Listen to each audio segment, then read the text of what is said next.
Hello everyone, welcome to my channel Rimi Ringo recipe. আজ নিয়ে এসেছি চিকেন শোরবা।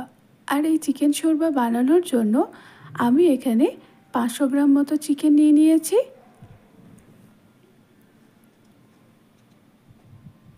খুবই সহজে কম উপকরণে চটজলদি বানিয়ে ফেলা যায় এই চিকেন শোরবা।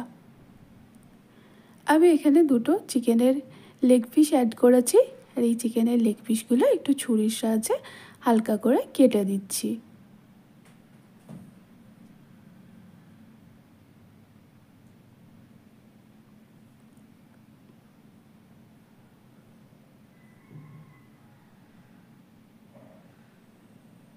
আর এই গ্রাইন্ডিং জারের মধ্যে এবার একটা মশলা তৈরি করব। তার জন্য নিয়ে নিচ্ছি দুটো কেটে রাখা পেঁয়াজ, বেশ কয়েকটা রসুন আর 1 চামচ মতন গোটা জিরে।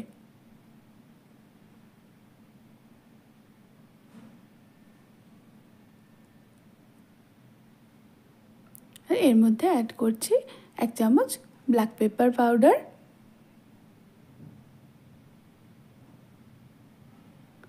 এর মধ্যে অ্যাড করে দিচ্ছি 1 মুঠো ধনিয়া পাতা।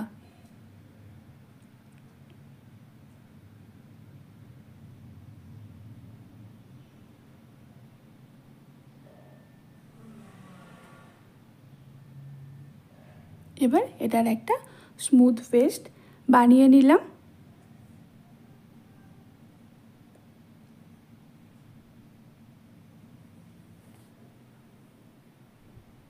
আমি এখানে রান্নাটা ফ্রাইং প্যানে করছি, আপনারা চাইলে প্রেসার কুকারেও করতে পারেন।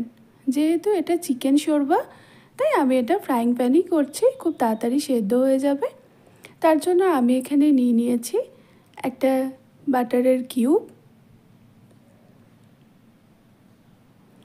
আমি এখানে বাটার ব্যবহার করেছি, আপনারা চাইলে এখানে ঘি, অলিভ অয়েল কিংবা সাদা তেলও ব্যবহার করতে পারেন। বাটারটা মেল্ট হয়ে গেছে।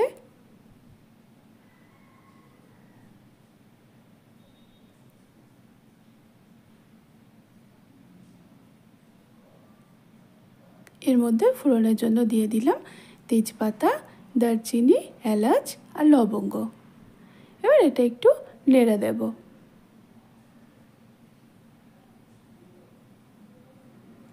অ্যাড করে দিচ্ছি কুচিয়ে রাখা পেঁয়াজ। আর পেঁয়াজটা একটু ভেজে নেব।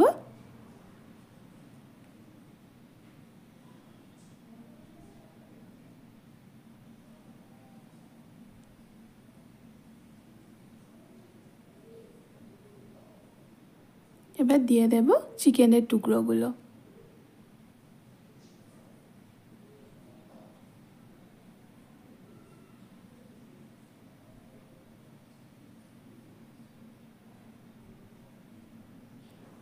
এবার এটা 2 থেকে 3 মিনিট মতন হালকা করে ভেজে নেব। আপনারা একই রকমভাবে মাটন শোরবাও বানাতে পারেন।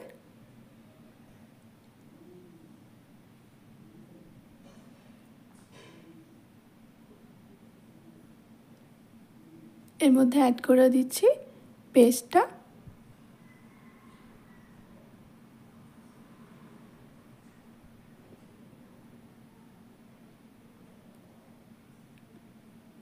এবার পেস্টটা দিয়ে চিকেনটা 3 থেকে 4 মিনিট মতন একটু কষিয়ে নেব। আপনারা যারা ওয়েট লস জার্নিতে আছেন বা হেলদি ডায়েট মেনটেন করেন, তারা রাতের ডিনারের জন্য এই চিকেন শোরবা বানিয়ে খেতে পারেন।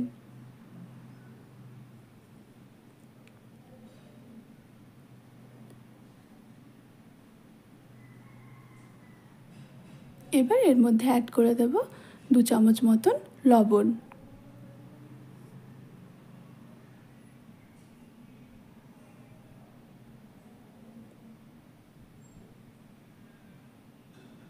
সবশেষে দিয়ে দেব 2 বাটি গরম জল।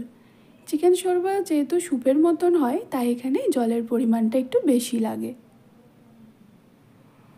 এবার এটা 5 থেকে 7 মিনিট ঢেকে দেব।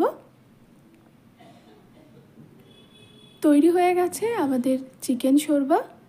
আমার এই রেসিপিটি ভালো লাগলে প্লিজ চ্যানেলটিকে লাইক অ্যান্ড সাবস্ক্রাইব করে দেবেন। আর রেসিপিটি কেমন লাগলো কমেন্ট বক্সে জানাতে কিন্তু একদম ভুলবেন না। যদি ফেসবুক থেকে কিংবা ইনস্টাগ্রাম থেকে দেখে থাকেন তাহলে প্লিজ পেজটিকে ফলো করে দেবেন। পরিবেশন করছি গরম গরম চিকেন শোরবা।